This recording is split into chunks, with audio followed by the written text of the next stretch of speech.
माशाल्लाह सुबहान अल्लाह मेरे अल्लाह की शान रहमत और बरकत। तो वीवर फैमिली दाल चना साजी तैयार हो चुकी है।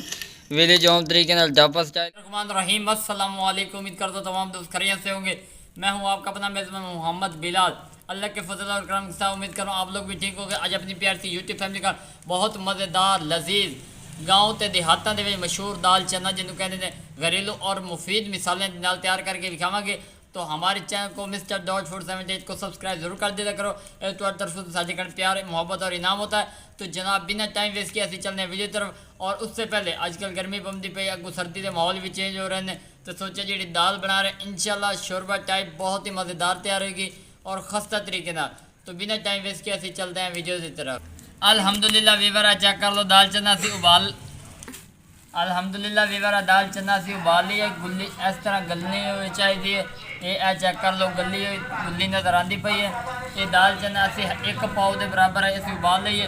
उस तो बाद अद्धा किलो के बराबर प्याज है अभी इन्होंने बरीक बरीक कर लिया। उस बाद 5 तो 10 मिर्चा, एक टमाटो, अदरक और थोम दे गुटियाँ और मिसाले घरेलू यूज़ करने ने। कोई मिसाला मार्केट वाला नहीं यूज़ करना, कोई केमिकल नहीं यूज़ करना। सिर्फ सिंपल और चंद चीज़ों तैयार करके विखाई सो। तुहानू दो पुत तैयार है पे दुप दे विच बह के बनावांगे और अपने वीवरां नूं विखावांगे। अल्हम्दुलिल्लाह वीवर असी टमाटर ते मरचां ते थोम जेड़ा इनू कुट लैने। बिस्मिल्लाह रहमान रहीम। ए दौरी है पे दौरी दे विच असी पैंदे पे 8 तो 10 गुच्छियां थोम दियां। ये चेक कर लो असी इन्हां नूं कुट लैने। बिस्मिल्लाह रहमान रहीम। अल्हम्दुलिल्लाह वीवर थोम कुटे गया। हुण अदरक दा टोटा पा दिता इनू कुटेंदे पे। बिस्मिल्लाह रहमान रहीम। ये बिल्कुल सिंपल और आसान तरीके नाल बनसी। इन्हां दे मिसाले दी ग्रेवी जिहड़ी है ना इन्हां दे उत्ते तैयार होसी। तुसीं कोशिश करनी अदरक थोम ते मरचां जिहड़ियां उन्हां नूं अच्छी तरह कुट लैना। हुण असीं इहदे मरचां पाईने। बिस्मिल्लाह रहमान रहीम। ये चेक कर लो जितनी मिकदार तो दसनी तुस उतनी यूज़ करनी। इंशाल्लाह अज दी यादगार दाल चना तैयार होएगी विलेज होम तरीके नाल। तो जनाब हमारे चैनल को सब्सक्राइब लाइक शेयर ज़रूर कर दियो ताकि जो नवी तो नवी वीडियो तो अजे तक बर वक्त पहुँचदियाँ रहें। अल्हम्दुलिल्लाह वीवर चेक कर लो साड़ियाँ मरचां थोम ते अदरक जेड़ा कुटी गया बहुत ही मज़ेदार इनकी लुक नज़र आती पई है। तो हुण असी चलने अगले प्रोसेस की तरफ और तुहानू विखाईने।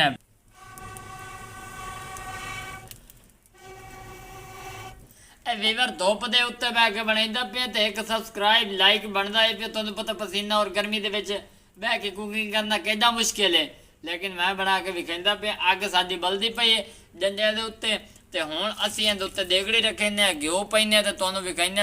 अल्हम्दुलिल्लाह वीवर देगड़ी असां इहदे उत्ते रख दित्ती है। चमचा विच आ गई है। ते हुण असीं इहदे विच पाइंदे पे घ्यो तुहाडे सामने पावांगे। बिस्मिल्लाह रहमान रहीम।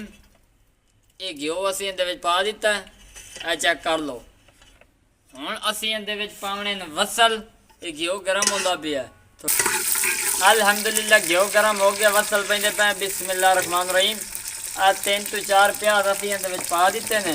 हुण असीं इन्हां नूं अच्छी तरह भुनी लैने ब्राउन करेने ते फिर असीं तुहानू इहदी शिकल विखाइने। अल्हम्दुलिल्लाह वीवर जितनी देर वसल तैयार हो रहे हैं उन्नी देर असीं टमाटर की कटिंग कर लो। बिस्मिल्लाह रहमान रहीम।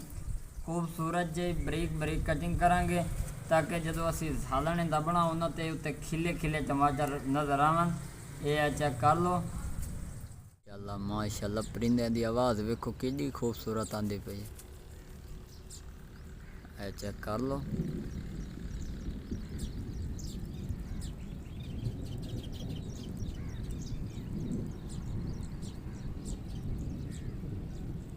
अल्हम्दुलिल्लाह वीवर वसल साडे भुज चुके ने। ए चेक कर लो। हुण असीं इहदे विच एक टमाटर पैंदे पे। बिस्मिल्लाह रहमान रहीम। उस तो बाद असीं इहदे विच पावांगे थोम अदरक ते मरचां दा पेस्ट ताकि वो भी इहदे विच अच्छी तरह मिक्स हो जाए। बिस्मिल्लाह रहमान रहीम। ए चेक कर लो असीं मरचां वगैरह भी इहदे विच पा दित्तियां ने। हुण असीं इन्हां दी थोड़ी जी भुनी लैने विचे मिसाले पाइने ते फिर तुहानू विखाइने। बिस्मिल्लाह रहमान रहीम। हुण मिसाले पैंदे पे। हाफ टी स्पून गरम मिसाले का पाउडर। उस तो बाद 1 चम्मच ददरी मिर्च जिन्हों कहते चिचरी मिर्च उनका 1 चम्मच जा रहा। उस तो बाद नमक जाएगा आधा चम्मच। हसबे ज़रूरत मिसाले पा रहे हैं, अगर ज़रूरत पई तो मज़ीद तुसी होर पा सकते हो। विलेज होम तरीके ਨਾਲ कुकिंग बन रही है। चैनल ਨੂੰ सब्सक्राइब लाइक शेयर ज़रूर कर दियो। हाफ टी स्पून हल्दी गई है और धनिया का पाउडर 1 चम्मच वो पा देता है। मिसाले असी पा दिते ने, इन्हां दी अच्छी तरह मिक्सिंग करें भुन लें तो वध तुहानूं असीं इहदी शक्ल विखाइने।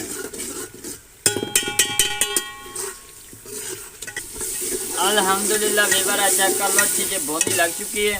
हुण असीं इहदे विच पैंदे पे बिस्मिल्लाह रहमान रहीम। ये चेक कर लो, 2 तो 3 चम्मच असीं इहदे विच पा दिते ने। इहनूं असीं अच्छी तरह मिक्सिंग कर देने ताकि एक प्यारा जिहा टेस्ट आ जाए। थोड़ी जी इहदी ग्रेवी बना लैने, वध तुहानूं असीं इहदी शक्ल विखाइने।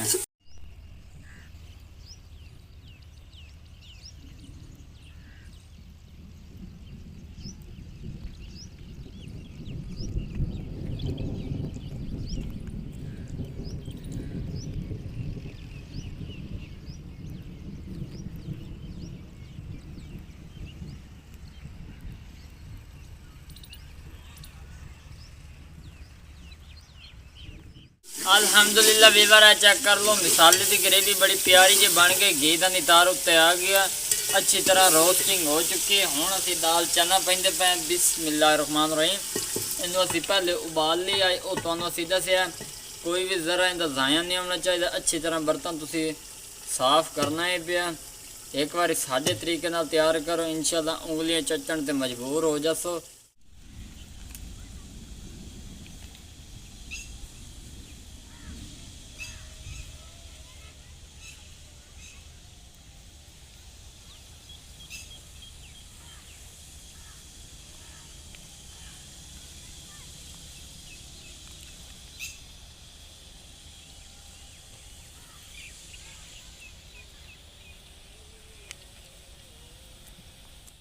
अल्हम्दुलिल्लाह वीवर चेक कर लो, दाल साड़ी बड़ी अच्छी तरह टेस्टिंग वाली तैयार हो चुकी है। अच्छी तरह इन भुनी लग गई है, मिक्सिंग असी कर दी आई वे। और मज़े की गल है कि जेडे मिसाले पाए ने, यकीन मनो इतना फ्लेवर और इतना प्यारा टेस्ट अज तक मैं अपनी जिंदगी च नहीं वेख्या। तो मैनू लगता तुहानू भी पसंद आसे। हुण असीं इहदे विच दाल उबाली है ना जेडे, उहदा पानी पैंदे पे बिस्मिल्लाह रहमान रहीम। अल्हम्दुलिल्लाह जी, ये हाफ KG पानी है, समझो आधा किलो ला लो। वो असी पानी पा दिता। हुण इस पानी दे विच असीं इहनूं पकावांगे तो फिर अपने वीवरां नूं विखावांगे। तो अभी तक जनाब हमारे चैनल को सब्सक्राइब नहीं किया तो जल्दी से कर दें ताकि जो लेटेस्ट वीडियो तो आज तक पहुँच दिया रहें। अल्हम्दुलिल्लाह वीवर चेक कर लो, दाल चना ज़्यादातर साड़ी तैयार हो चुकी है। बहुत ही टेस्टी और यम्मी विलेज होम तरीके नाल 1 तो 2 मिनट का वक्फा देने, उस तो बाद असीं उतार के विखावांगे। सुक्का बुना असीं तैयार किया, ज़्यादा पानी भी नहीं उतारिया। अल्हम्दुलिल्लाह वीवर चेक कर लो।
अल्लाह सुबहान अल्लाह, मेरे अल्लाह की शान रहमत और बरकत। तो वीवर फैमिली दाल चना साड़ी तैयार हो चुकी है विलेज होम तरीके ढाबा स्टाइल। इंशाल्लाह तो ये वीडियो पसंद आएगी।